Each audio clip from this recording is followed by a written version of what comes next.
Well, hello, Freedomizers. Welcome, everybody. Welcome to Zone 13, the best afternoon news show on the web. I'm Joanne Moretti, and my great co-host Scott Ferrarello is here with me, too, and we're happy you tuned in. Thank you very much. We're broadcasting live from the studios of FreedomizerRadio.com.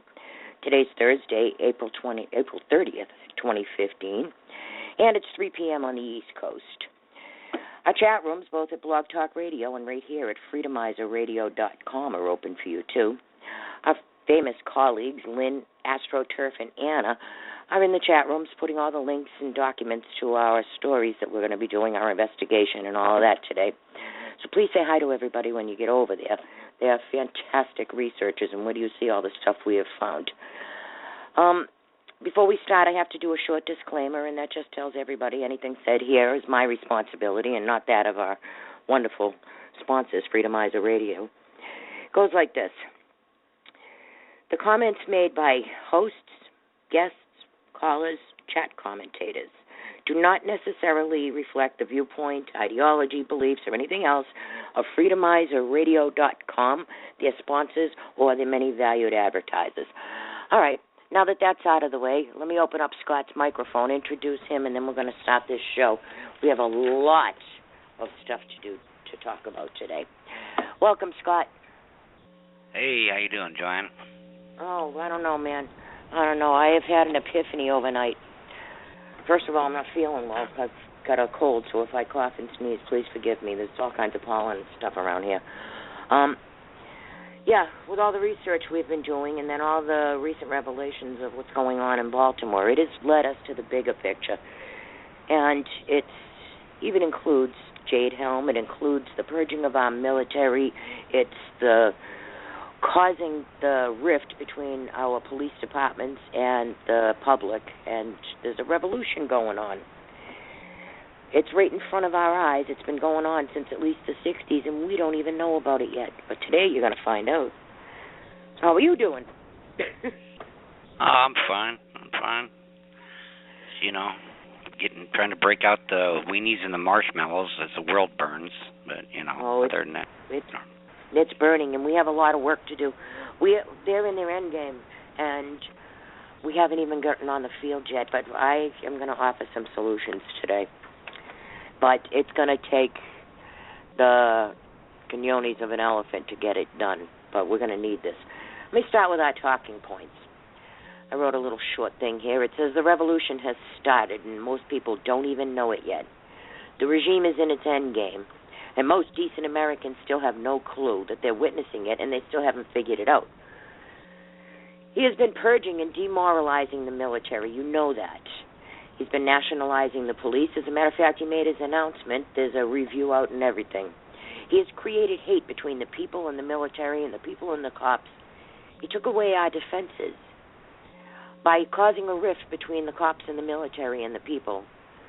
He will have control of both the military and the cops. He can tell them to stand down while the revolution goes operational.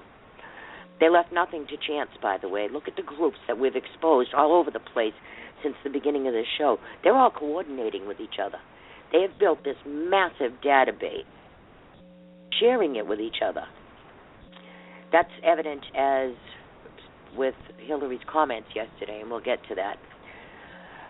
Look at Baltimore. The Representative Cummings, Elijah Cummings, he's been there 30 years. That mayor, she's a plant. She's a DNC plant. She's the secretary of the Democratic National Convention. You all know that the people in Baltimore vote 85% Democrat. So the DNC knows that it doesn't matter who they put there. As long as it has a D behind its name, it's going to win. This time it was this mayor. The prosecutor, the one that's going to be prosecuting these alleged misunderstood youths that were looting, well, she's married to a city councilor, the one that told the cops to stand down. So, I mean, they got it all sewed up. Look at all these joint exercises, too, especially the Jade Helm and the other ones that are going on between the cops and the military. Look at Obama beating on the military and the cops. Look at the hate for the military and the cops. That has driven a serious wedge between them and the people and them. He got rid of Patriot military brass. You know that. He's been purging generals and captains and lieutenants and everything else there. He doesn't take his briefings. He has his own pipeline, so he doesn't need our official pipeline. They even shun official emails and archives. Like I said, he's federalizing the police department, and that puts them under his control. He can make them stand down while the commies ransack. The control of the military and the police departments take away the people's protection from his commie tyranny. Why would they step up for us? They think we hate them. So he's under control. He tells them stand down. The communist revolutionaries that he's got running around all over the country right now, and believe me, we're going to prove how well coordinated they are today. They're running around with free rein. They even had a full 24 hours to do whatever it is they were going to do before the mayor could be reached by the governor to send in the National Guard. And then once the National Guard got there, they still didn't do very much. They did hold a little peace in some designated areas, but that didn't stop it. The cops that were called in from out of town, they too were told to stand down. They finally said, what the hell are we even doing here? We're not doing anything. Directing traffic in a place that's nowhere near the action. Anyhow, like I said, he's weakened us globally too. You see what's going on. Wait a minute, though. You say, why would they stand up for us? All these cops and these military were civilians. They were just like you and me before they became cops and military. Now, yeah, but they don't see the regular people. Now, if they know darn well that half the country, more than half, support them and are behind them. Even right-wing rhinos like the whole Fox News crowd and Rush Limbaugh and the weak conservatives and the fake conservatives stick up for the military and the police all the time. Okay? Now, if you got a bunch of people that won't even say no to a mayor, okay, and will sit there and watch innocent people and law-abiding citizens' businesses burn to the ground and burn their cars and kick in their doors, if they won't even not follow unconstitutional, illegal orders like that for their own communities and their own parents and brothers and sisters, well, you know what? I'm sorry. I don't know why you expect the people to do it. People are waiting around for the military and the cops to show some guts. They're not seeing the support. All they're seeing is the people throwing rocks and bottles at them. The normal people didn't go out there and stop it. The normal people have not stepped up to help our cops, to help our military. They can't help themselves. We have to help them. The military and the police are not a orders. Football team. The military and police are not a football team. They don't need a cheerleading squad on the sidelines yelling rah, rah, rah. They know that at least half or more than half of the country supports them, and half doesn't. How do they know? How do they know? Where's the proof? Everything. Newspapers, TV, Facebook, social media. Yeah, maybe social media, but the newspapers and the TV are not supporting the cops. They have these cops already guilty. InfoWars. This is why 90% of the military vote Republican. You think they just do that by accident? I'm telling you, they know we got a problem. They can't step up. They cannot. Why not? Violate. Because they might lose their job, right?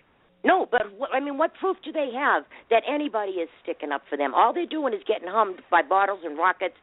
They're getting hummed by bottles and rockets from the same side that hates their guts on mainstream media, like MSNBC. They know the difference. They know Republican and Democrat. They know conservative and liberal. They know patriot and traitor. I mean, they're just like us. They wear a uniform. Well, maybe we don't need them, but we need something. We need to step up. Yeah, we can't let this go on any further. With this. And it's like walking into a room and nobody wants to be the first one to put the ashes in the ashtray. Exactly. It's a clean ashtray. I don't want to put my cigarette in it. Well, you put yours in first. Well, I don't want to. Everybody's waiting around for the other one to do something. But there's going to That's come right. a time when they're going to be told to stand down as their parents' house gets burnt to the ground. Maybe then they'll stand up and say, you know what, my paycheck and my boat payment isn't worth watching someone I love, house and or business get burned to the ground. And maybe That's a Joe good point. Sixpack will decide someday that maybe my football team and my six-pack of beer can wait because my house is on fire. That's a good point. That's what I'm leading to, actually. You know, our mistake was not taking advantage of that stand-down order. If they were standing down on the rioters, they would have still been standing down if we all put ourselves out in the street and made that stop and stepped out and started acting like Americans and maybe take a little self-responsibility. Now, I also... You know what probably would have happened, Joanne? You know what probably would have happened? Then the mayor would have said, she would have told her Nation of Islam bodyguards and the cops, see all those white people and Tea Partiers? Attack them. I don't think it would have been just white people and Tea Partiers, especially in a place like Baltimore. Baltimore is 85% black. They do a beautiful job of pitting us against each other so we don't get on the same page. And they do it every time, and you would figure after the first couple of times, people would start saying, boy, this sure sounds like Ferguson. That new guy, I forgot his name already. He's so irrelevant. Just like Michael Brown, they pick a criminal, so all the black people will support him just because he's black, and all the white people will support the cops because he's a known criminal, and we never get on the same page and team up against who's really in charge of it all. You know, you just made a very good point. You forgot that guy Freddie Gray's name. Now, right, Freddie Gray is only the vessel. This is much, much bigger. This isn't just about Baltimore. This is about revolution in the whole country. Do you know that these revolutionaries, and we've been looking at all kinds of information, they are all connected to each other. They have a fantastic database and connecting system. They can just send out one text, and every one of them get it. And then they forward those texts. What you're seeing right there is coordinated operation flash mobbing. Those kids that are rioting, they're just the useful idiots. They're the ones that are out there having fun doing all this because they made it fun. But it won't be fun when one of them is dead. Then it's going to be everybody's fault, right? Or the cops' fault, or your fault, or my fault, or our society's fault. Let's talk about this for a second. Cummings, he's been there 30 years. Reed's been there 30 years. McConnell, McCain, every one of them is culpable. This did not happen overnight. This has been carefully put in place since at least 1962. And I'm going to prove it at this show in a little while. The revolution is well underway. And people are chasing emails and other crap. You got to think bigger, guys. First of all, we outnumber them. And just remember, too, okay, the only promises he ever kept are all the bad ones. And in 2008, when he was campaigning and he said, we're going to have a national security force, just as powerful, just as well-funded as the military, and all his commie followers are screaming and yelling like they're at a Justin Bieber concert, right? Well, this is it. They use some patsy nobody loser, but somebody who is polarizing enough to pit white people against black people, okay, right, and cops against the public. And they use some. It's totally irrelevant who this person is, but it gets the people to be arguing about this guy, which it doesn't matter whether he was a criminal or if he wasn't. That isn't the point. That's just the ends to justify the means, right? Right. He's the latest whole vessel. thing is to federalize the police, militarize the police, and so he has total control. Then he can merge them all together, DHS, and stand them down, police, IRS, and have just a Gestapo that Hitler would be creaming over. And that is exactly where we're at right now. That's exactly where we are right now. Let's talk about Obama nationalizing the police department. That didn't start in Baltimore. You know where it started? It started in Cambridge, Massachusetts, when Professor Gates was mistaken for somebody breaking in a house because he was crawling through a window of his own house. And that was the first shot. Remember he said the police acted stupidly? Yeah. Okay, he tried to make it racial. You see some guy crawling through a window of a house in an affluent neighborhood, you say to him, hey, dude, what are you doing? And he refused to give his ID, refused to give any information that it was even his own house. He wanted to make it racial. That was the first shot across the bow. Then the Zimmerman thing. It took weeks for them to even indict Zimmerman. They didn't want to because they didn't have the evidence. But they made a big deal out of it and had the marches, and all the commie groups got together. They've been getting together for a long time. They've been building this database since the freaking Weather Underground days. All right, so then after Zimmerman was Ferguson, okay? Now, Mike Brown, they made him a hero. It took a lot to make him a hero, but we went through this on this show. We proved every bit of it was orchestrated. Michael Brown was just the vessel. They didn't care about Michael Brown, not one bit. All he was the way to get them to nationalize the police department. They called in everybody from the Tides Foundation to Van Jones to Lisa Fethian to Answer and Revolutionary Communist and the Black Nationalism, all of them. Nation of Islam, they were all there. Even the UN was there. USAID was there. They called them all in. And then they come up with the rule when Holder finally showed up and said that every police-involved death in the country now has to be forwarded to the Department of Justice. That's when they opened the door and they stepped in. Now they put out a whole review thing and used Baltimore as the example, and the mayor of Baltimore, who is the secretary of the Democratic National Committee. She's just underneath Wasserman Schultz. So this is a whole Democrat operation, and I don't care if you're a Democrat, Republican, Independent, Libertarian. I don't care what you are. This is real. This is what's going on in that party. Now, it's not about politics. It's about revolution. It's about communism. It's about taking over this country. It's about harming the citizens. It's about taking down our military. And you see that they've taken them down. They even gave the monopoly on uranium to Russia. If you want to get rid of nukes in the world, I don't think giving Russia the monopoly on uranium is like the best way to start it. Now, nationalizing the police department. Obama the big brother. Let's take this one here from DC Clothesline because they put it together well. Dictator Barack Obama has announced plans to nationalize law enforcement like all despots, like Hitler, Mao, and Lenin did. We have a great opportunity to really transform how we think about community law enforcement relations. We need to seize that opportunity. He's telling you that right there. We need to seize the opportunity. He created the opportunity. Now seize on it, he's saying. This is something that I'm going to stay very focused on in the months to come. So he's telling you he's in his end game, and from now on, this is what he's going to focus on, not the economy, not health care, not housing or jobs or anything like that. He is in his end game.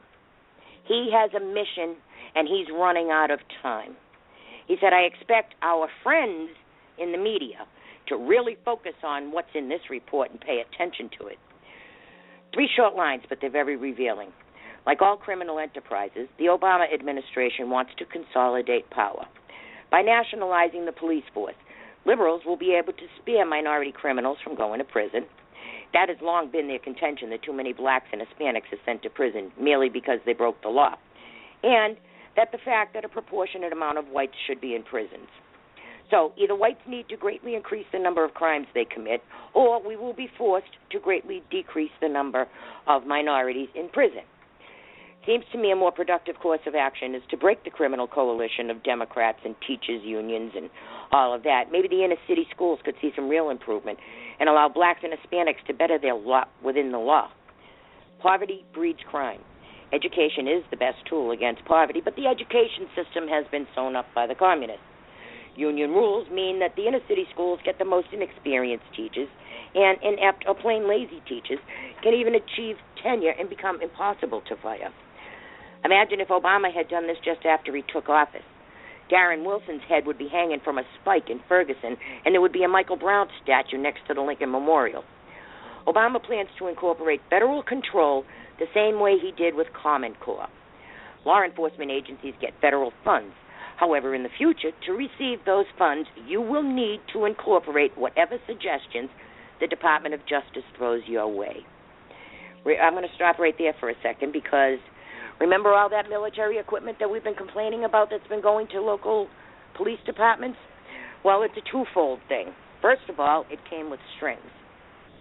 So now, back to the story. Here's another Obama quote that should throw fear into your hearts. Our approach to drug laws, for example, and criminalization of nonviolent offenses, rather than taking more of a public health approach, that may be something that has an impact in eroding trust between law enforcement and communities. If you're out there in the streets dealing drugs and you get arrested, whose fault is it? The cops? That's what it looks like it says here from him. Law enforcement agencies should acknowledge the role of policing in past and present injustice and discrimination and how it's a hurdle to the promotion of community trust. You know what? I don't blame those black people for selling drugs. Number one, the government brings the drugs in. Okay, I'm really sorry, but they do. And the government allows Mexican gangbangers to launder money through their banks and don't arrest them or shut the bank accounts down or anything like that. The DEA is in bed with the drug gangs to bring drugs over to fill the streets. And whose neighborhoods do they dump them in first? Minority groups. That's a true fact. So, also a true fact. It's amazing. It's amazing how the same people that go to parties with kilos of cocaine and are snorting it off hookers are busting people because they're smoking a joint. That's a very good point, too. I love the hypocrisy. I mean, I just love it. Yeah, well, I want to add to that, too. There's a 40% unemployment of black males in Baltimore. That's almost half the men in Baltimore are not at work. Do you know that drug money is the only money flowing in those neighborhoods? Now, they say, okay, well, we've done this for the war on poverty and that for the war on poverty. That's a bunch of hooey. Every single dime that is allocated to the war on poverty gets pilfered away or given to one of the community agitator groups. They are so well funded. All the war on anything always creates more of it. Whatever they say we're going to have a war on, you can bet that there's going to be more of it. War on poverty, there's more poverty. War on drugs, there's more drugs. I mean, prohibition didn't work. All it did was make Al Capone rich and all the bootleggers and Ted Kennedy's dad. So yeah. What do you think the drug laws are for? It's so the government can make all the money off the illegal drugs.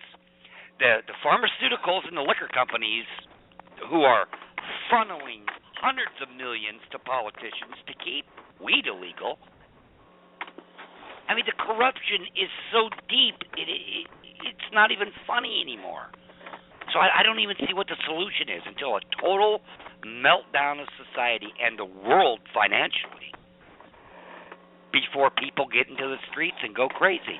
That's what the military's for. Try to calm some of that down. What are we going to do next? Because next time they're going to tell the cops to stand down and let the Crips, the Bloods, and the Nation of Islam just go door to door slaughtering white people. That going to be okay too? No, but that's what the end result is going to be because people are buying this crap. People are buying that the beef is between the American citizens, the blacks, the whites, the Hispanics. Our beef is not with each other. That is a psychological operation. They want us to fight with each other because while we're fighting with each other, they're getting over on all of us. Okay, yes, there is crime and poverty in the black neighborhoods. If I was a cop, I'd be the blacks have a little responsibility towards that, too. It's not all society's fault. How about you fix up your property? How about you mind your kids? How about you it has nothing to do with white privilege. It has everything to do with political privilege. You can't no one fix sees up your a nickel house, out of that broke. money. These people don't sell dope. These people don't sell dope because, they want to buy a new Lincoln Continental. They sell it because there's no other way to make money to eat and to do a few things and look like a big shot. But if I was how are you going to pay the rent with no job? if I was a cop, the first thing I'd be doing is, number one, looking for another job. And number two, thinking, you know what? This looks like I'm getting set up here. What's going to happen when anarchy happens? There's not going to be enough of us against a mob of black and white people going crazy. And they're going to be the first ones that get slaughtered because they're the first ones that's linked to the government at all. And the reason why he's federalizing the cops is so, you know what? It'll be a real short skip and a hop to bring in the military. Martial law. No, you don't. No. Probably. No. It's not to bring in the military. It's to combine the cops and the military against the people. He's telling the cops that people hate them. He's telling the people that the cops hate them. They're already. See, that's what's going on here. This is a psychological operation. When he controls those sovereign police departments, he's got it all sewn up. The people have no defenses. If he's controlling the military and a SWAT team member, can you? If he's controlling the military and the police, it takes away anybody who might stand up for the civilians. See what I'm getting at here? The cop, no one was going to stand up for us anyway. They all just follow blind orders. Then we should take advantage of the. That's why they lowered the IQs for cops. They lowered the IQs for police. They wouldn't even hire people with an IQ over 100. Why? Because a retard will follow any kind of order. You tell them to jump off a bridge, and they'll say, "How high, sir?" That is totally unfair to the police and to the military. They are also victims of this. We're all victims. Some of them, some of them are. Most of them are only told on a need-to-know basis. They're told, okay, train here, do this, stab this target, stab that target. In the military, the grunts are thinking, well, this must be the enemy. This must be some Iraqi person. But the top brass are thinking it's, some guy in a John Deere hat. They don't tell these people anything except in the last minute. Exactly. But, you're making good points there, but I think you got them a little out of context. Yes, they are telling the police and the military that the guy in the John Deere hat is the enemy. And they're telling the minorities that they are a victim. And they are telling white people, you can kiss my ass. They have each other at everybody's throat. And it's a psychological operation. In the meantime, they have been preparing and putting things in place for years, all right? The new Black Panthers didn't just form out of nowhere. Nation of Islam, Louis Farrakhan was at the murder of a New York police officer inside a mosque in New York back in 1975, I believe. No, 72. Why is he not in jail? They enticed these cops into this mosque. They murdered the cops, shot them in the back of the head, wouldn't let the other cops in when they got all call. They had a batter ram the place down. They hid Farrakhan and Charlie Rangel, who happened to be there too. As a matter of fact, Charlie Rangel promised that he was going to bring the perpetrator who killed the cops in the mosque, was going to bring them to justice. He never showed up. And then that case went cold. So Farrakhan got away with murdering, it was two cops actually, one of them's name was Cardillo. Farrakhan and Charlie Rangel were never brought to justice for that. You know who else was there? And you know who's the head of that mosque now? Malik Zulu Shabazz. So from 72 until today, this is still going on there. They're still part of the Nation of Islam. Nation of Islam has taken control over in Baltimore, even control over the Crips and Bloods in Baltimore. Okay, so they're a major player. It's because they work for the government. I mean, the government controls these people. These Crips and Bloods don't have the brain matter to get together and get along. I mean, this takes a real good community organizer to get these groups together. And when they're arresting people on Facebook, like that black lady who said she might kill this person and she thought about killing this person, well, you know what? Last I heard, might and thought isn't a crime. But they'll throw her in jail for that, right? Because she's just an average citizen. She's just Jane Doe. But then Al Sharpton can go to New York and have a whole kill cops session with signs printed up and paid agitators walking down the street chanting it, and he gets nothing. He gets a tax break of $1.4 million he doesn't have to pay back. Right. And dinner at the White House. I'm not arguing that point, but these are just symptoms of what the real picture is. All of these are just examples of a bigger picture. Yes, but you know what? They are all being funded and organized and coordinated by this administration. Yeah. Absolutely. Yep. Every one of those groups knows everybody else in all the other groups. They got the universities sewed up. I was looking at so many of these radicals last night, everyone from the University of New York to University of South Florida. They have groups in every single one of them. They have dream defenders, and it's not Martin Luther King Jr.'s dream. It's the Dream Act dreamers. Not one of them's an American, but they are very much in play here. You have a guy, D-Ray, okay? He has been blogging about Ferguson. He's actually living in Minneapolis. He's from Baltimore, and he's in Baltimore right now. He was one of the ones that went to the White House. He was one of the ones that went to Palestine, him and that other street guy there, Bassem Masra. Okay? You got people like the New Black Panthers. All right, the New Black Panthers put out a thing today. Breitbart put out an article. They have an audio there, too, but listen to what he says. This week on the New Black Panther Party's Black Power Radio, National Chairman Hashim Zinga said, since America has declared war on us, evidenced by military police in the black neighborhoods protecting the rich, the New Black Panthers should be looked upon as founding fathers who declare war and are willing to die to save our babies and to save a black nation that is dying before our eyes. Zinga said America is about protecting the rich and the powerful. See, right there, there's the words, the trigger words, the rich and the powerful. That means white people. He added, we pay taxes. They have declared war on us, and it's nothing but state racism. Who is they? So, if we say we are at war, we should be applauded like George Washington, Zinga continued. We should be applauded like Thomas Jefferson. We should be applauded like the founding fathers of the country. This is not the hate hour. This is the love hour, he added. We have to love ourselves enough to be willing to die or kill to save our babies. This is how far it's got. They are telling you to your face they are willing to kill you. They are saying that they have the military in the black neighborhoods. They're not saying it was a black president and a black mayor and a black congressman and a black city council that put them there. Oh, yeah, it's the rich and powerful again, right?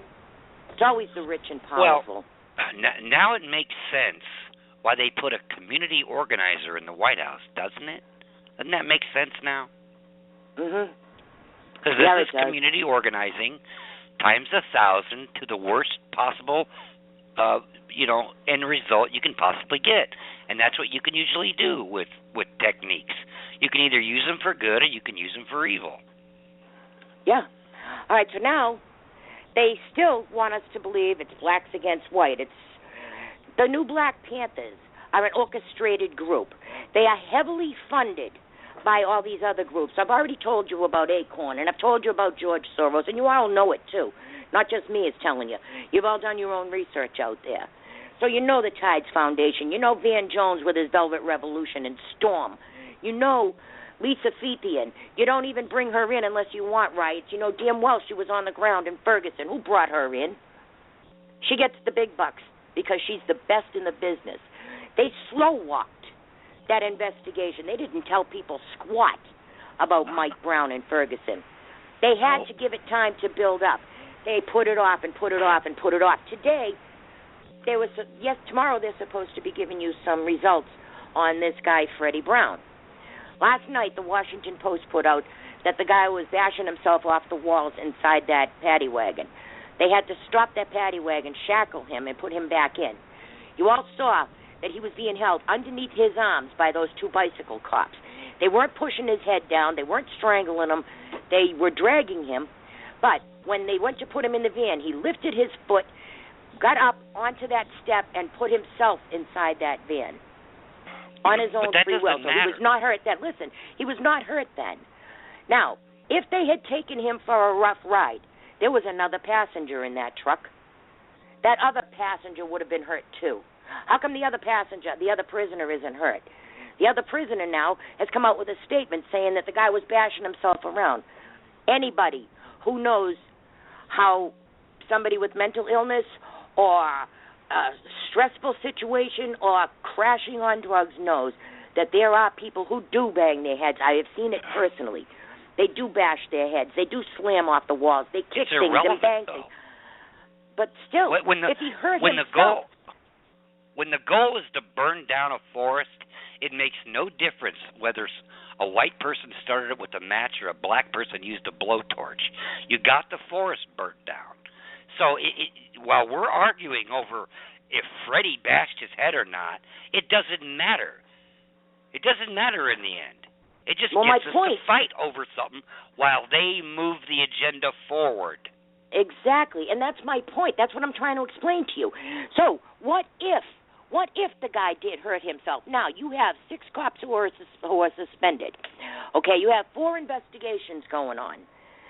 What if they didn't do it? But it doesn't matter because they are using this time to build the effect. They're using it to pull all those people in. They're using it to contact all these groups. They're slow-walking this. So now Baltimore handed the investigation over to the state's attorney. Now they've cleaned their hands of it. It's no longer Baltimore's problem. Well, let's see. Just because you handed it over to the state's attorney, let's see what you come up with.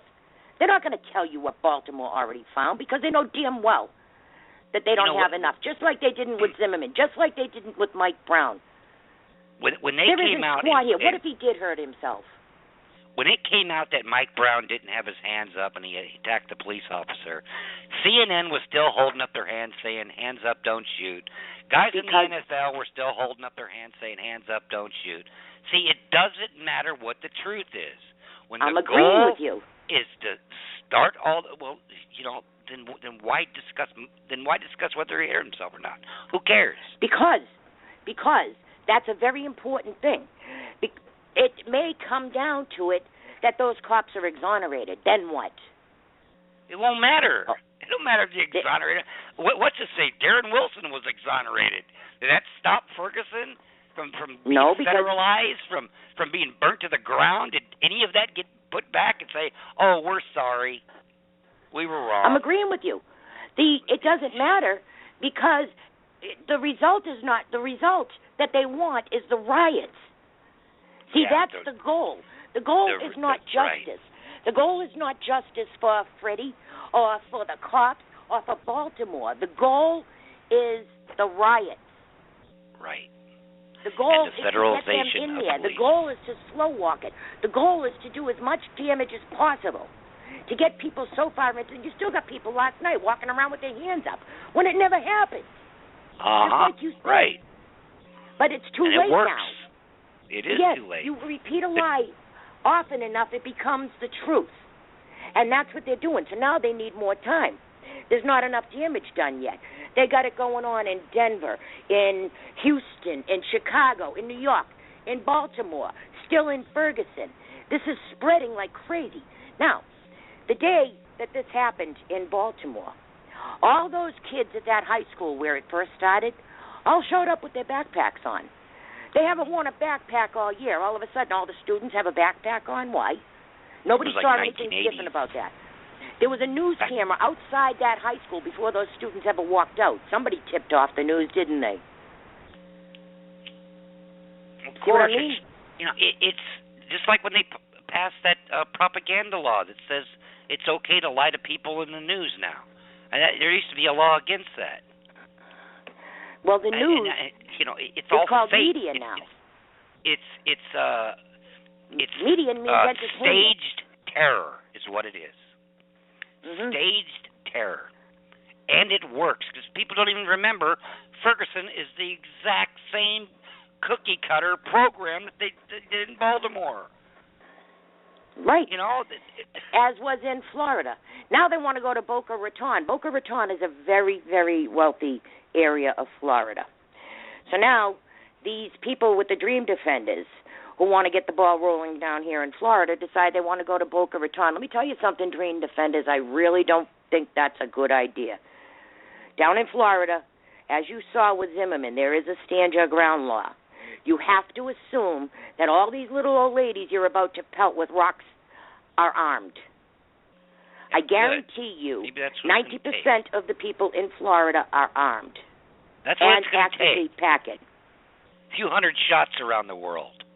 No, but that's what it's going to take to light the whole thing up. One of those kids gets shot by a little old lady who they just beamed with a bottle. The whole country's going to light up. And what the thing is that we're all being suckered. It's not about the blacks or the whites or the rich or the poor. It's about the operation. It's about the agenda. It's about the fundamental transformation of the United States of America. This revolution has been going on. We're just catching up. They're in their end game. Obama told you to your face. This is what he's going to focus on for the rest of his term, which is 18 months. For the next 18 months, ladies and gentlemen, you better start wearing riot gear yourselves, because this is going to heat up, and you're not going to know who the enemy is. You're not going to know. You don't know now who the enemy is. The Republicans made body armor illegal. The enemy is not each other. And throwing more money at it, which is what they want you to do, isn't going to help. Not a nickel makes it to the street. Look at Baltimore. Not a nickel of that money makes it to the street. They have had Democratic rule for 50 years there. The policy failed. Yesterday they played an empty baseball game. That is a game of shame. You can't even get people to a baseball game on public transportation, and they're not safe. They held 50,000 people in that stadium the other night against their will. Ladies and gentlemen, that was martial law. When you are holding people hostage, you tell them don't even try to leave, that there's civil unrest outside that stadium, and you can't leave. That is martial law. You are now being restrained from moving freely about the country. You couldn't even get out. They couldn't even get out of that stadium. One of the people at that stadium was Matt Boyle. He was on our show. He's a reporter for Breitbart now, but he was working for Daily Caller at the time. He and his brother were trapped in that stadium. 15,000 people couldn't even bum rush a couple of fences in a stadium to get free. Because people are good. People are good. And, that high road, the high road that people are on, get off it. That's a fake situation. And, the radicals will tell you, oh, that's not very Christian of you. Oh, I thought you were a conservative. Why are you talking about uprising? They put you on that road. You didn't put yourself on that road. You don't have to live up to their standards. It's time you do what's right. Forget what the left is saying. The left is pulling a revolution on you. And that goes for the military and police as well. They have taken away your military. They've taken away your police. They have taken away every defense that you possibly have. Now it's up to you. The military can't help you, and the cops can't help you. They need your help. That's what's going on. This administration told us to our faces. Obama said, we are the ones we have been waiting for. We are 5 days from fundamentally transforming the United States of America. He meant it. That was the go-ahead signal. Yesterday, Hillary Clinton gave a speech, and in that speech, she gave a green light. She was talking about what was going on in Baltimore. She was talking about the prison system and stuff. She said, we have to do something in Baltimore and blah, blah, blah, and then she stopped. She said, over-criminalization. She hesitated, and then she went on and said, it's something we should be working on. She's not as smooth as Obama. She stopped, she said it, and then she picked up. That means that was a signal. Then I looked at this commie newspaper, and right there, it talks about over-criminalization. It was like she was reading the headlines off that newspaper. Well, 20 years ago, she said, we got to throw people in jail forever and just build more prisons. She also said we're going to have to take things away from you to give them to other people. That's called redistribution. But, I didn't take an oath to defend my country and the Constitution against enemies, both foreign and domestic. And I didn't take an oath to serve and protect my community. I will, but I didn't take an oath to do that. So, we need the military and the police's help as much as they need our help. How about helping each other instead of waiting for the first person to put the cigarette out in the clean ashtray? Yeah, but we don't know it, and they don't know it. All they see is people throwing rocks and bottles at them. They don't see us. How are you going to see us past that? And the same with the military. They got our military walking around in red high heels to demoralize them. They have purged our military. They have gotten rid of our generals. They don't even take our briefings from our generals. They have their own pipeline, as Hillary Clinton has proven. All right? They're using the Clinton Foundation as a shadow government. They're doing all the foreign policy and everything else through that foundation. That's why there's no emails. They shouldn't even do business with our generals. When they get off work, they just don't go in a cave and shut the rock and make sure they can't hear or see anything. They read Facebook. They read the newspapers. They watch Fox News. They do everything we do when they're not working. So they know that there's a lot of people out there that support them and a lot of people that don't. Yeah, well, we better show them a hell of a lot more. I have a suggestion. That you know that they tell you where these marches are going to be. All right, there were 2,000 people in New York yesterday. You could fit them all in one of those tall buildings. Just one of them. That's 2,000 people. There's probably 50,000 people in 5 of those buildings. They should have emptied out and followed those marches. And when the marches got out of hand, run them off. We outnumber them. Okay? If the cops are standing down, they're going to stand down against them, but they're going to stand down against you, too. Take advantage of that stand down. All right, purge. Well, you've all heard and all they're showing on TV is all the bad stuff. They're not showing that whole line of black people standing in front of the cops protecting them. No, they're not, and you don't that's right. see that on MSNBC, do you? No, and it was in the daytime. Or all the white and black people standing in front of businesses protecting their businesses. They don't show that on TV either. But no, it doesn't mean it's not happening.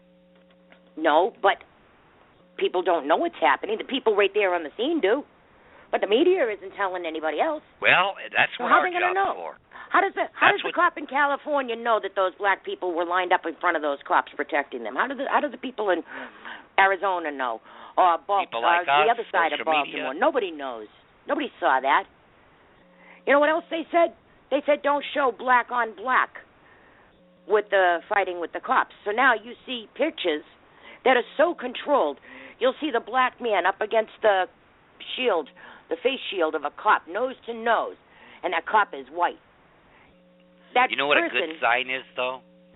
A good sign is that they ask a bunch of kids if they trust the news media, and it has been the lowest percentage in the history of the United States. You shouldn't trust the media. Trust the news. So, do not you know what? trust the media. Somehow they are getting the news because they're not trusting Brian Williams. Yeah, because maybe they are, on social networks. That's right. They're getting it from social networks. They're getting it from groups like ours.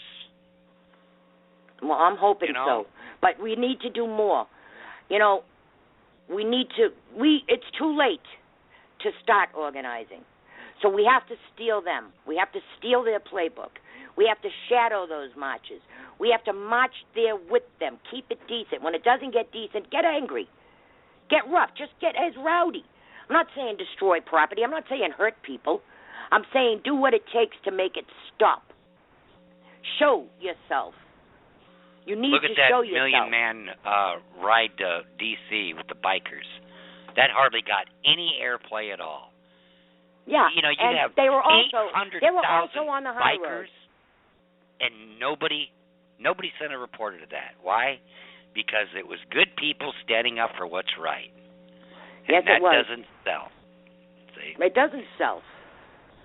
You want to sell? Stop making some noise. Stop making yourself known. Make your presence felt. Don't just sit there on a keyboard and say, oh, wow, this is going on, that's going on. Get out there. Go with them. Go to the marches. They want these marches. That's why they scheduled it for after dark in New York. All right? That line of people standing in front of the cops to protect the cops, that was in the daytime. At night, those good people aren't going out. crazy at night. That's when the anarchists come out. And then I was watching the live streams from Chicago. There was maybe a handful of black people in that crowd. There was like 2,000 students, but there was maybe a handful of black people. And they were from the University of Chicago. They started and stopped there. Okay? Those are the same people that are out there, hands up, don't shoot, whose streets are streets, and they're having die-ins and everything else. All their professors are all communist weather underground, who the only place that would take them would be the University of Chicago. Don't send your kids there, by the way. All those kids, those are the same ones that need to watch Paddington Bear and have pacifiers and Play-Doh and crayons in their safe room if a conservative happens to say something that they don't agree with. They go run and hide for Play-Doh and crayons. They couldn't watch American Sniper. They needed Paddington Bear like the babies that they are. But these are the same people, the exact same people who were in the safe room, were in the streets. Hands up, don't shoot. White people. Yeah. Well, we need more people like that woman that, kicked her son's smacked butt up her that kid. day. Right. I love her. I absolutely love her. As a matter of fact, I see myself in her. That whole riot stopped when she was out there lumping that kid up, and he needed to be lumped. She's getting a lot of heat for that, too. They're saying, that was child abuse. No, you it know wasn't why? child abuse. Because it was the right thing to do, you see, and they couldn't sweep it under the rug because it went viral so fast. Oh, yes. She is a good mother. Her kid was not a statistic that night, was he? He was home watching it on TV with his mother. And she cares. You can tell she cares to put herself at risk like that. At risk is right. There was bottles and rocks and big bricks and everything being thrown. She marched right out in there, snatched up her kid, beat his ass all the way home. She did the right thing. And if anybody has a problem with her, they should get smacked up just like he did. Her kid was not a statistic that night. I would have loved to see everybody's mother show up like that. She was the most dangerous person at that rally. She had no fear for her own personal safety. She marched right out there, grabbed that kid, and pulled him out while the bottles and rocks were being thrown. You noticed everybody stopped throwing rocks and bottles while she was doing it, too.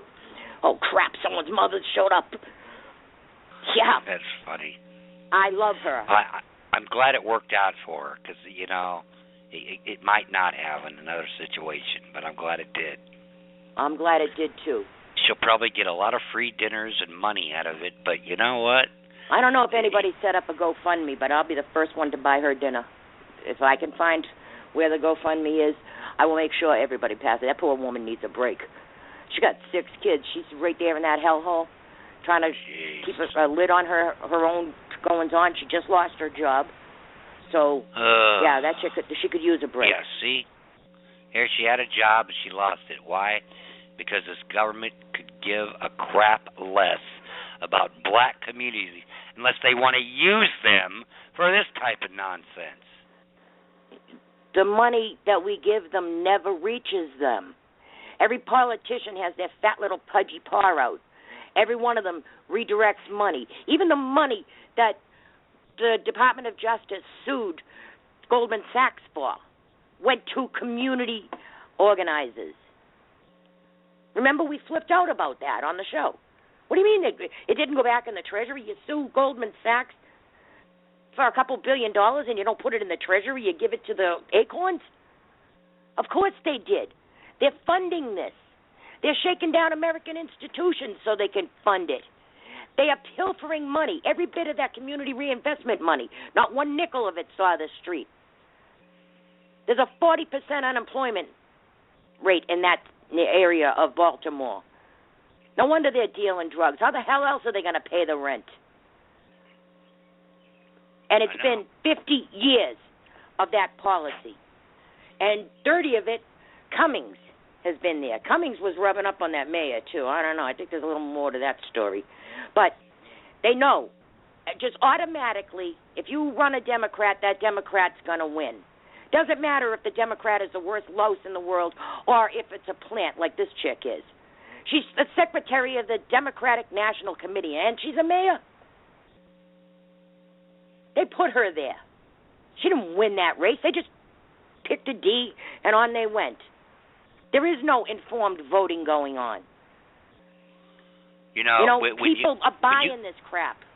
when the Nation of Islam is directing traffic, that's a red light. Yeah, it is. You know what I'm saying?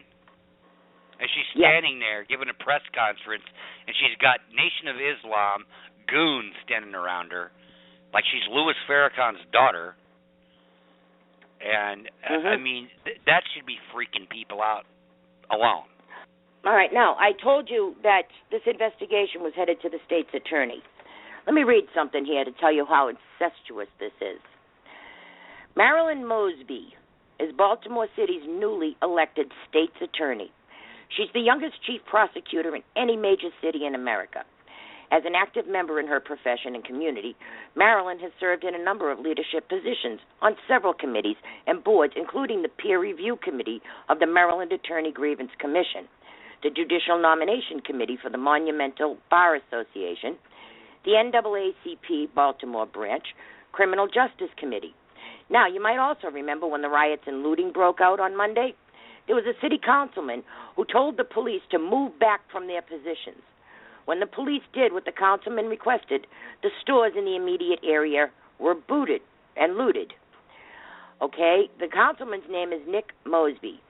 Yes, the state's attorney in charge of prosecuting the looters and who is in charge now of this investigation is married to the councilman, Nick Mosby, who facilitated the looting. And the looters won't be prosecuted, but I bet you damn well the cops will be. And they put this chick in charge of it? See any ethics violation or anything here?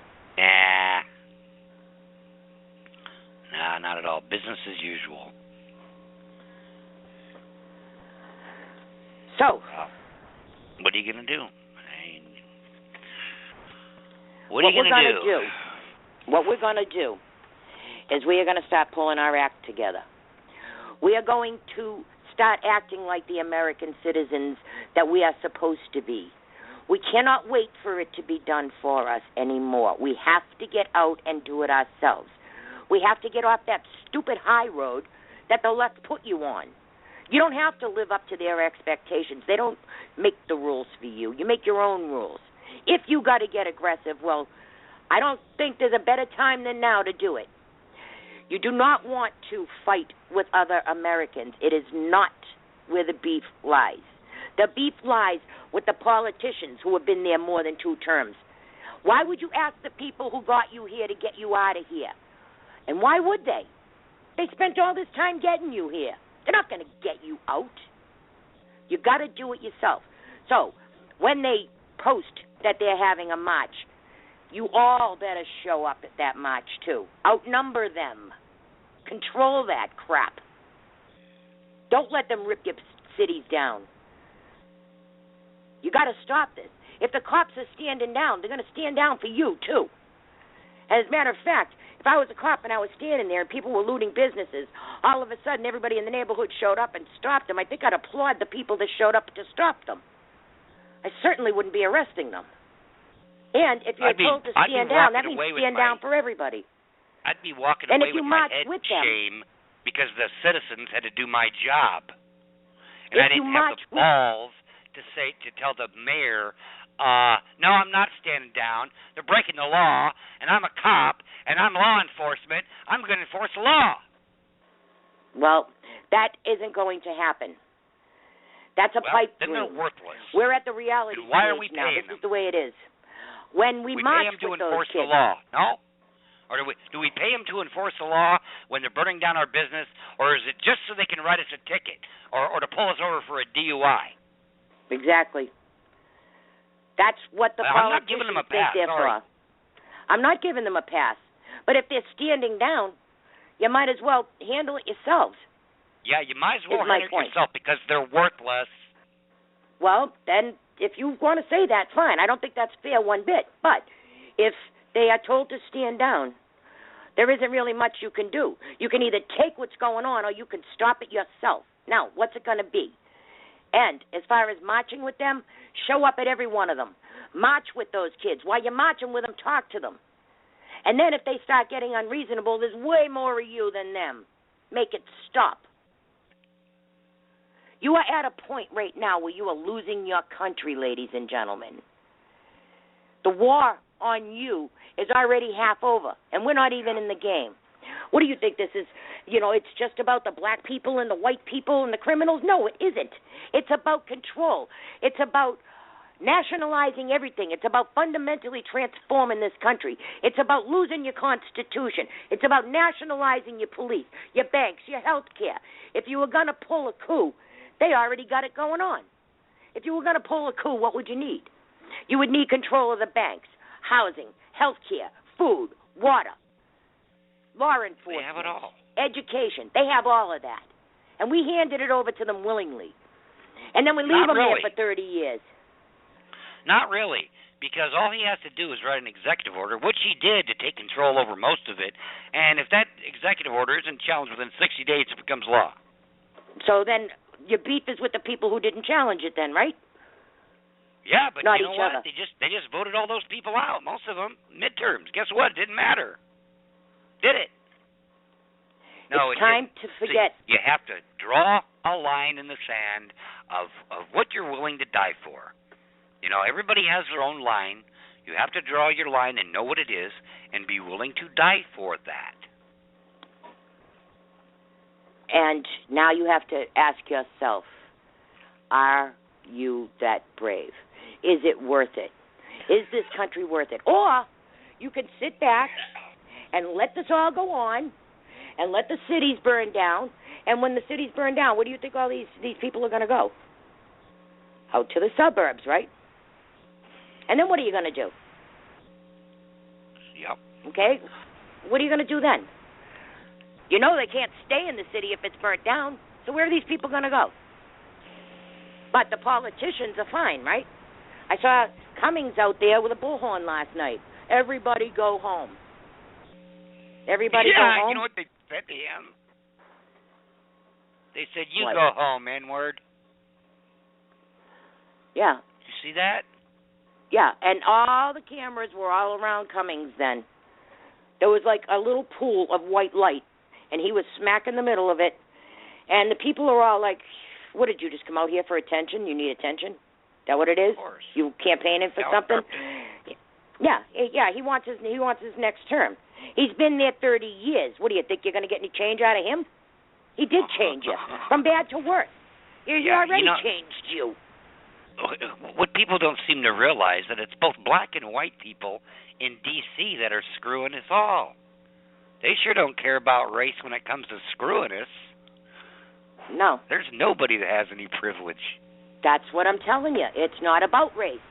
We are all Americans. All right? Those little black kids are Americans. Those little white kids are Americans. And stupid little kids up at the Chicago University are white kids and black kids. Okay? It's not about color. This is intentional. They want us to fight with each other. You got to think bigger than that. You got to think way bigger than that. Oh. Freedomizer wants to call in. I'm wondering which number it is. Lynn, type me which area code it is. I was so busy on my rant, and I didn't even take calls. I think it's 202. Sorry about that, callers. Oh, but I'll figure out which one it is. So, okay, I found it. Thank you. I'm going to open up a microphone here. We got area code 202. You're live. Hey, Joanne, this is Joe. Hey, this broke. Channel 7 from Washington said he did it himself in the van. Yeah. Yeah, I just that's a possibility. PM'd you. Thank you. Joe, this is a possibility. I have seen people in complete meltdown who do bash their heads. I know somebody personally that if they're standing up, they'll bash their head on a concrete wall. If they're lying down and they're in that full-blown state, they'll bash their head and neck and everything off of furniture, off the floor. They'll kick things, break things. That some of it is believable. If they took the guy for a terror ride, the other prisoner would have been all lumped up too, and he was not hurt. So there was no terror ride. If you see the kid getting in the wagon, those cops have him under the arm, not by the neck. They're not bending him over or anything like that. They gently lifted him into the paddy wagon, and he used his own feet to get in. The other inmate said that he was bashing around. He couldn't see them because there is a metal partition. It's only a small space. The police report said that the guy was acting irate. They had to make several stops. Finally, they shackled the dude and put him back in. And then when they finally got to their destination, he was hurt. So he got hurt. Yeah, that was. I just PM'd the story over to you. It broke as a Saron Drudge. So. All right. Well, thank you very much, Joe. Hey, yeah, I finally got to talk to you. Finally, I had to take a break here and give you a call. So I'll keep sending you the stories. Okay. Well, thank you very much. Good looking out there, Freedomizer. All right, bye-bye. I'll put you back on hold, dude. Thank you. All right, so see, that's the thing. It doesn't matter what the facts are. No, it doesn't. The damage is already done. The facts are what they want you to think. Okay? Yeah, so now, that'll get lost. So what if the kid killed himself? They're too far into it. Uh-huh. Go back now. See, these people don't even need a reason to riot. I mean, they're pissed off already the way it is. And, for the mainstream media and all this race baiting that's been going on for the last 7 years. And so, you just light a tiny little spark and instant riot. And they know it. Not only that, but you have all these organizations that have every one of those kids' phone numbers. Mm-hmm. And they text them. And Purge, before I go to break, I want to tell you what Purge is. You've heard them say, okay, Purge, and that was the message they texted. That was the go-ahead signal. Purge is actually a horror movie. And it's about government that has taken over. And the government runs great all year long. But one day a year for a full 24-hour period, all crime is legal. You can kill people, you can loot, you can murder, you can steal things, you can do whatever you want. That is Purge. So that's what was going on, and it fit perfect. They let it go a full 24 hours in Ferguson. They couldn't reach the governor, remember? They let it go a full 24 hours in Baltimore. They couldn't reach the mayor. The governor couldn't reach the mayor. That governor had his executive order all filled out, and he had hers made up because she didn't even have one ready. When it took him 2 days to reach her. Same as what happened in Ferguson, just the roles were reversed. It was the mayor who could not reach the Democrat governor. But the governor in Ferguson and the mayor in Baltimore were both in 100% contact with Valerie Jarrett in the White House the whole time. So you tell me where this is getting run out of. Yeah. All right, there's the culprit. And nobody else is reporting it. Fox News isn't talking about it. They'd rather talk about Hillary Clinton. Yeah, she's part of it. All right, let's take a break. And we are back, ladies and gentlemen. I took that ad break so I could take another shot of Dayquil. Hopefully that'll keep this cough under control until we can get back. If they didn't want you to abuse cough medicine, they wouldn't have gave it to people in a tiny shot glass. I know, really. Yeah, I took the Dayquil, though, the red stuff. That blue stuff, are you kidding me? I'd be unconscious. You have to do the show yourself. We have a Skype caller with their hand up. I don't know if you can screen that call to see who it is, but would you do that for me, please? So, and I'll get to... We got to talk about some more stuff here. Let's talk about Jade Helm for a second. The other day, there was a meeting down in Bastrop, Texas. As a matter of fact, InfoWars reporter Joe Biggs was down there. He was running a live stream. I want to thank him for that, too. And there were some great questions. Finally, Governor Abbott decided that he was going to shadow this Jade Helm thing. Now, we've done a lot of investigation on Jade Helm. We know that it's an exercise. We know that it involves a bunch of states. And we all assumed that the Walmart things were connected to it. They are connected, but it's a remotely connected. It's a completely separate operation, I've found out. The Jade Helm is an exercise that is going to end. It's a 6-week exercise. And they're going to be operating on private property. Now they're going to be wearing armbands. I don't know how they think they're going to blend in with the population. And, during the hearing, the judge or whatever he was and the military guy that was there, they were answering all kinds of questions. They were pretty evasive about it, so we didn't get a whole lot of information out of it. But Governor Abbott did say that he was going to follow them. This is from CNS News. The title is, U.S. Special Ops Forces will be wearing armbands when they come to Texas. When hundreds of U.S. Special Operations Forces descend on Texas and 6 other states for an 8-week training mission in July, they will not be incognito, nor will they threaten the constitutional rights or civil liberties of Americans, the White House said on Wednesday. Yeah, we believe them, right? My understanding is that the individuals who are participating in the exercise won't be traveling incognito, that they'll be wearing armbands, the White House spokesman Josh Ernst told reporters. Okay, he didn't say that they were going to be operating with the armbands. He said they would be traveling with those. You got to watch what they say. The thing that I can say, without having a lot of detailed knowledge about the particular exercise, is that in no way will the constitutional rights or civil liberties of any American citizen be infringed upon while this exercise is being conducted. Excuse me. Texas Governor Greg Abbott this week directed the Texas State Volunteer Reservists to monitor the U.S. military exercise taking place in his state from July through September to ensure that Texas communities remain safe. During the training operation, it's important Texans know that their safety and constitutional rights, their private property rights, and civil liberties will not be infringed, Abbott said. Abbott is standing up. I got to tell you that. Abbott said he expects to receive regular updates on the progress and the safety of the operation from his own people. A reporter on Wednesday asked Ernst if Abbott's directive to monitor the exercise indicates paranoia. So now they're going after Abbott. You know the old Alinsky, pick your target, freeze it, polarize it, and, well, that's what they're doing to Abbott. According to the Houston Chronicle, plans for the exercise have roused fears in many Texans of federal occupation. They should be afraid. That's exactly what they're training for.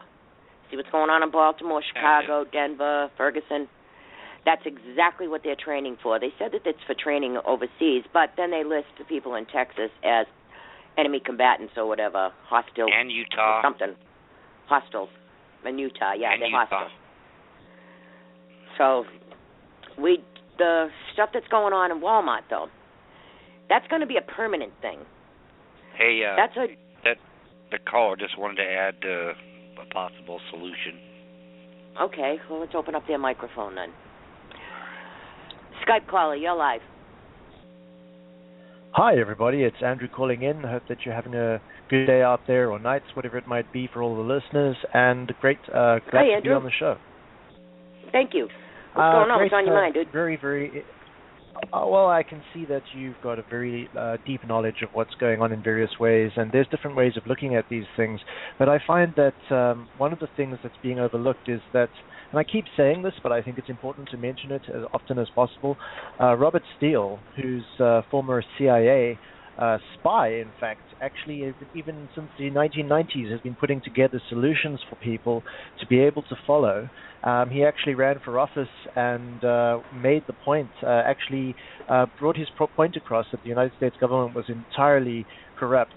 And I think people should definitely take a look at his stuff, and I think actually you should probably bring more of his solutions into the shows, because there's a disconnect between people understanding what to do and actually doing what needs to be done, and the information that's available.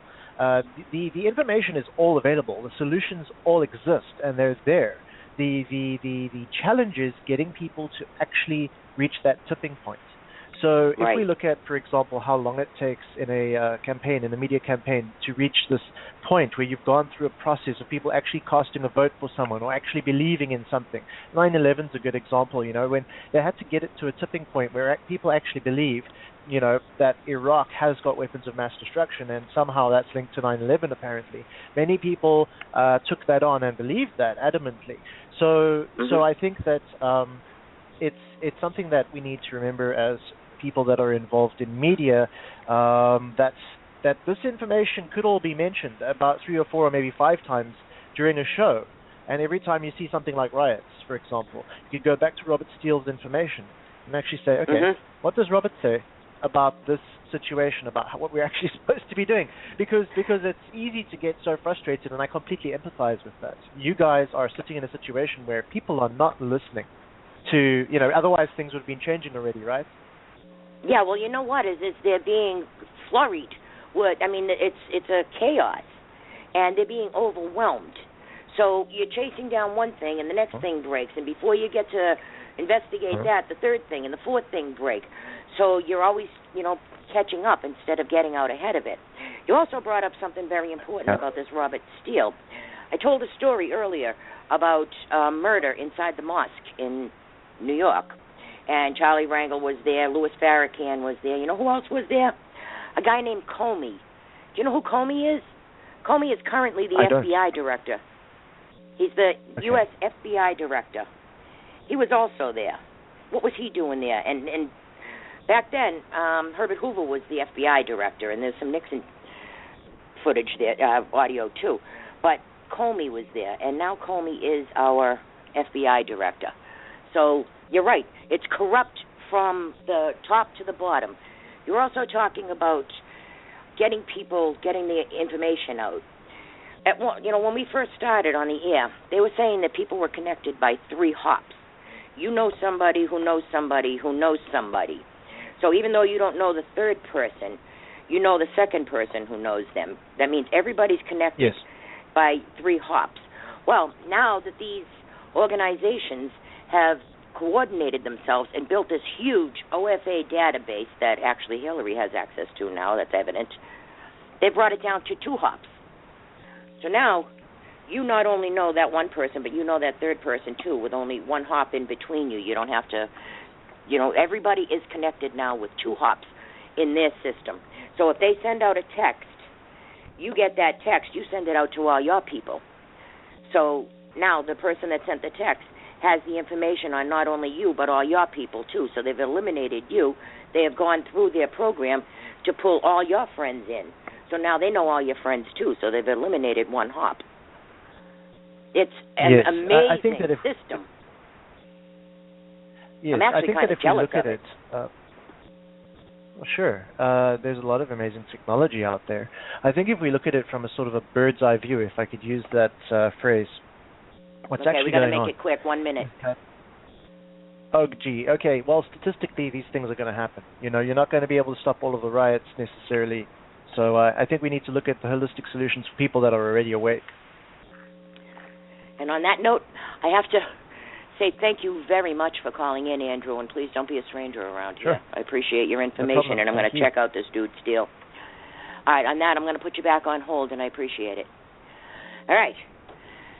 Well, we got a lot of stuff that we have to talk about. Let me go back to the Jade Helm stuff for a minute, because like I was saying about Jade Helm, that exercise is a temporary 6-week thing. What's going on with Walmart is a permanent thing. They are refortifying those stores. Yes, they are in a joint military-civilian operation. I told you about how Walmart, back in 1987, launched their own satellite system. Well, that also just belonged to Walmart. It was a joint operation with AT&T, Nextel, T-Mobile, the United States government, and a couple of other people involved too, other communications, Bill Gates and stuff, communications. But it was specifically commissioned for Walmart. So now the military has struck an agreement with Walmart, and they use their satellite system too, which is completely aside from the satellite systems that we use. It's a private satellite system. Other businesses have them too. But this is a way good technical satellite system that Walmart has not only just put into place, but has upgraded through more and more launches. And yes, they are connected with the Teledesic program. So now, whatever's going on in those Walmarts, that's going to be a permanent thing. They are establishing permanent bases of operation inside those Walmarts. They are not just doing plumbing, but they are doing other things to fortify those buildings. So although it is during the time of Jade Helm, it's a completely separate operation. Jade Helm is going to be gone, but what's going on in those Walmarts is going to continue. Hey, tell me this. why choose 5 stores in the lower half of the country? Why not choose, say, 3 stores in the lower half of the country and 2 up north? It's just the beginning. That's where they started. All the stores will be done that way. The stores, the main I figured focus that. stores.